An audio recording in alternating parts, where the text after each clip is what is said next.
Welcome to RP quick world. Mamata Banerjee ने supreme court में पैरवी की। आइए इसका राजनीतिक अर्थ समझने की कोशिश करते हैं। भारतीय राजनीति में ये एक असामान्य और रेयर दृश्य है।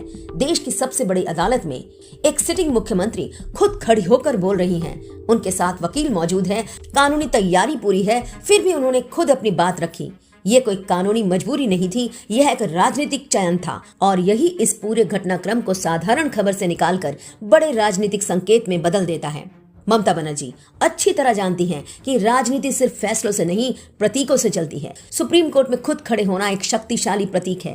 ये दिखाता है कि लड़ाई सिर्फ फाइलों और दलीलों की नहीं, बल्कि अधिकारों और पहचान की है। अगर वही बात कोई वकील कहता तो मामला अदालत की चार दीवारी तक सीमित रहता, लेकिन जब मुख्यमंत्री खुद बोलती हैं तो वह जनता तक पहुंचती है। लेकिन इस मौके पर एक बड़ा सवाल भी उठता है दोस्तों, क्या सिर्फ नेता ही ऐसा कर सकता है या फिर आम आदमी को भी कोर्ट खुद केस लड़ने की इजाजत देता है? जवाब है हाँ, आम आदमी को भी ये अधिकार है। भारत का कानून किसी को नहीं रोकता कि वह खुद अपनी पैरवी करे।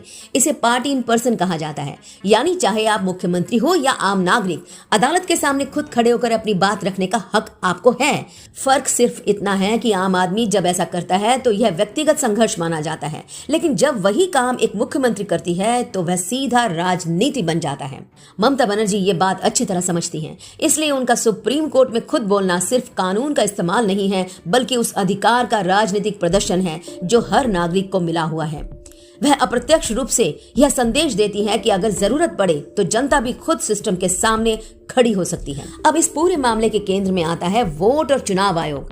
ममता बनर्जी इस बहस को तकनीकी कानूनी बहस नहीं बनने देती, वह सीधे लोकतंत्र और वोट के अधिकार से जोड़ देती हैं। उनका कहना है कि एसआईआर के नाम पर वोटर लिस्ट से नाम हटाना सिर्फ प्रक्रिया नहीं, बल्कि लोकतंत्र की जड़ पर असर डालता है, और जब वोट पर सवाल उठता है तो राजनीति सबसे तेज हो जाती है। बंगाल की राजनीति में यह नैरेटिव बेहद असरदार है।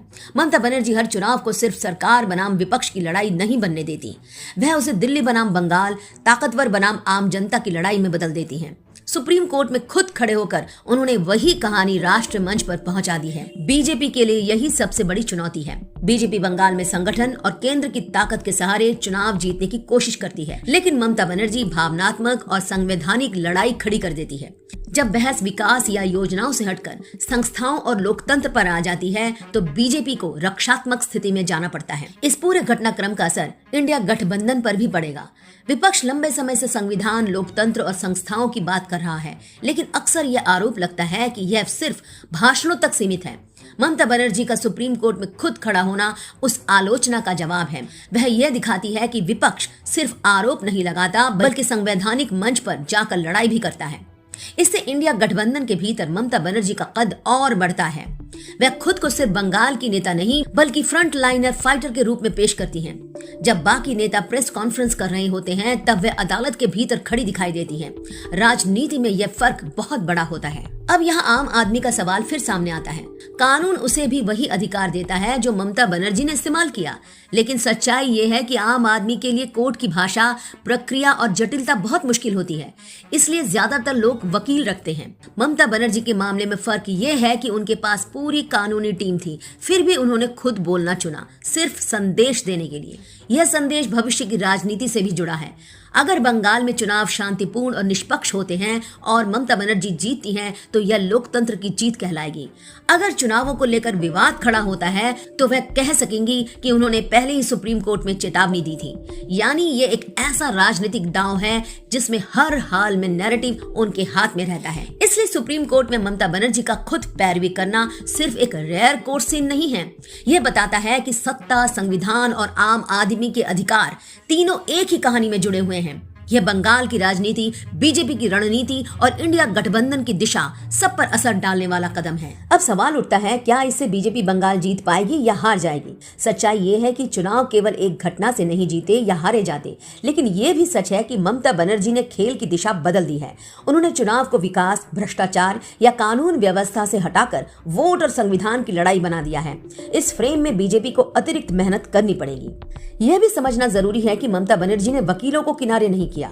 वकील मौजूद थे, प्रक्रिया चल रही थी, लेकिन खुद बोलकर उन्होंने ये दिखाया कि वह लड़ाई की अगली पंक्ति में खड़ी हैं। ये वही ममता बनर्जी हैं जो सड़क पर धरने पर बैठती हैं, अनशन करती हैं और अब वही संघर्ष संविधान के मंच पर दिखाई दे रहा है। शैली वही है, मंच बदल गया है। इसलिए सुप्रीम कोर्ट में ममता बनर्जी का खुद पैरवी करना सिर्फ एक रेयर घटना नहीं है। यह बंगाल की राजनीति, बीजेपी की रणनीति और इंडिया गठबंधन की दिशा तीनों को प्रभावित करने वाला कदम है। ये बताता है कि आने वाले समय में चुनाव सिर्फ सीटों और आंकड़ों की नहीं, बल्कि लोकतंत्र और अधिकारों की कहानी के रूप में लड़े जाएंगे।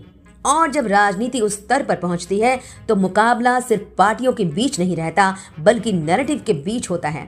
फिलहाल उस नैरेटिव पर ममता बनर्जी की पकड़ मजबूत दिखाई दे रही है। यही इस पूरे घटनाक्रम का असली राजनीतिक अर्थ है। आप क्या कहेंगे दोस्तों? कमेंट करना ना भूलें और फॉलो जरूर कीजिए आरपी क्विक वर्ल्ड।